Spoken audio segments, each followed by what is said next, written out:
teman-teman, terima kasih telah mengklik channel ini. Melalui channel yang sederhana ini, kami membagikan kisah-kisah Buddhis dan inspirasi yang mungkin Anda suka dan menginspirasi hidup Anda. Baiklah, mari kita mulai. Kisah Kundalakesi Teri. Kundalakesi adalah putri orang kaya dari Raja Graha. Ia senang dengan kehidupan menyendiri. Suatu hari, ia kebetulan melihat seorang pencuri yang sedang digiring untuk dibunuh. Dan ia secara tiba-tiba jatuh cinta kepada pemuda itu. Hal itu disampaikan kepada orang tuanya. Tentu saja orang tuanya menolak. Tetapi Kundalakesi tak mundur setapak pun. Akhirnya, orang tuanya mengalah dan membayar sejumlah uang untuk kebebasan pencuri tersebut. Mereka berdua segera dinikahkan. Meskipun Kundalakesi mencintai suaminya dengan sangat, suaminya tetaplah seorang pencuri yang hanya tertarik kepada harta dan permatanya.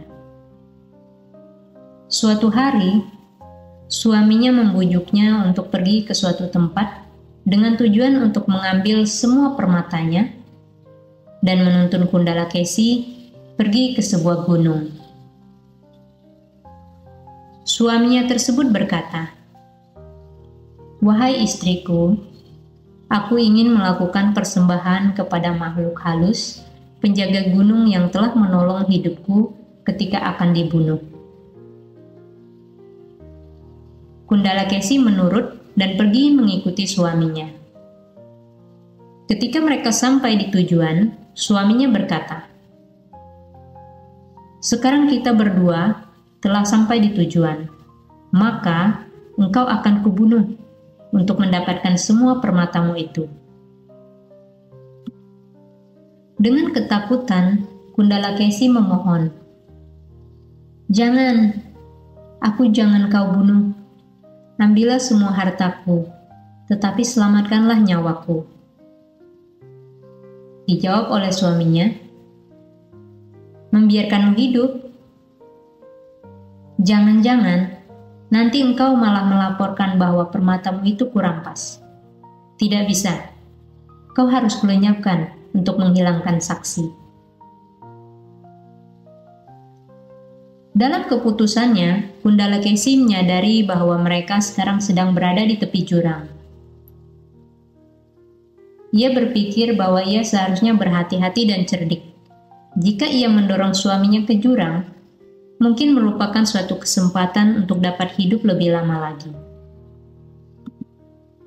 Kemudian, dengan mengibah, ia berkata kepada suaminya, "Wahai suamiku, kita berkumpul bersama-sama ini hanya tinggal beberapa saat lagi.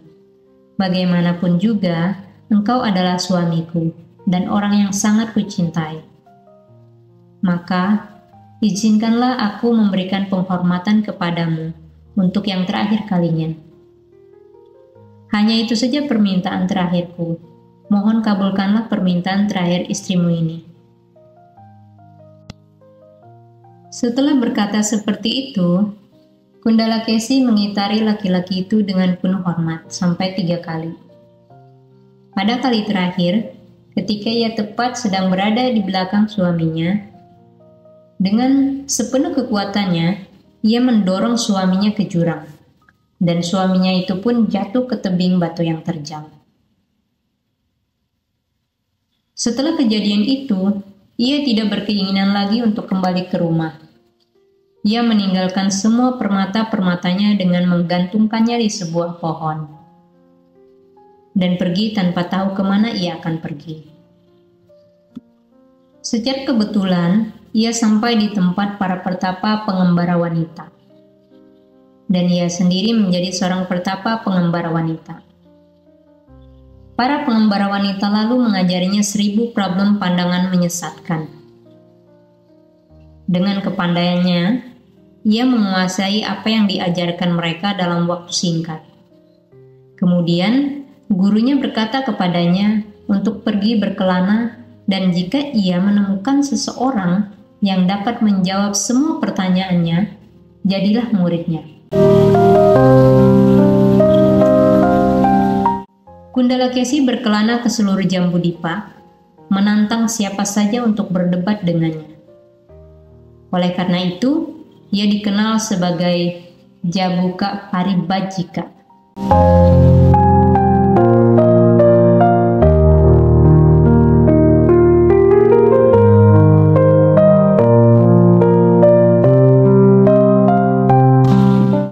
Pada suatu hari, ia tiba di Sawathi. Sebelum memasuki kota untuk menerima dana makanan, ia membuat sebuah gundukan pasir dan menancapkan sebatang ranting Eugenia di atasnya. Suatu tanda yang biasa ia lakukan untuk mengundang orang lain dan menerima tantangannya. Sariputta Thera menerima tantangannya. Kundalakesi menanyakan kepadanya 1000 pertanyaan dan Sariputta Thera berhasil menjawab semuanya. Ketika giliran Sariputta Thera bertanya kepadanya, Sariputta Thera hanya bertanya seperti ini. Apa yang satu itu? Kundalakesi lama terdiam tidak dapat menjawab. Kemudian ia berkata kepada Sariputta Thera untuk mengajarinya agar ia dapat menjawab pertanyaannya. Sariputta Thera berkata bahwa ia harus terlebih dahulu menjadi seorang bhikkhuni. Kundalakesi kemudian menjadi seorang bhikkhuni dengan nama Bhikkhuni Kundalakesi. Dengan tekun ia mempraktekkan apa yang diucapkan oleh Sariputta Thera, dan hanya dalam beberapa hari kemudian ia menjadi seorang arahat.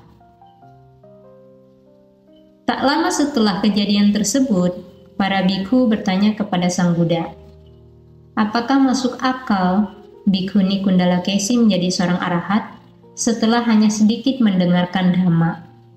Mereka juga menambahkan bahwa wanita tersebut telah berkelahi dan memperoleh kemenangan melawan suaminya, seorang pencuri, sebelum ia menjadi pertapa pengembara. Kemudian Sang Buddha membabarkan syair 102 dan 103.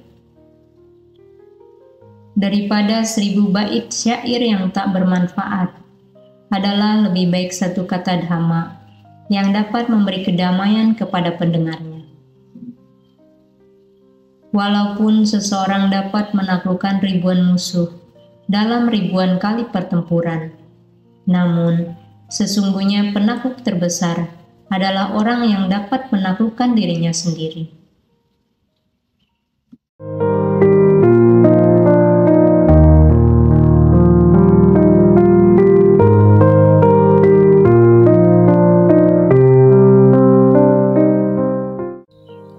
Demikianlah teman-teman akhir kisah ini.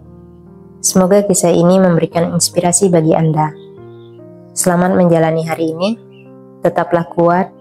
Mari kita merawat kesehatan tubuh dan batin kita masing-masing, demi diri kita sendiri dan semesta. Apabila Anda menyukai konten ini, silakan subscribe channel ini, klik suka, bagikan ke teman-teman dan keluarga Anda, sehingga mereka juga memperoleh manfaat yang sama seperti Anda. Serta tinggalkan komen Anda di kolom komentar. Terima kasih telah menonton dan mendengarkan hingga akhir. Dan sampai jumpa di kisah berikutnya.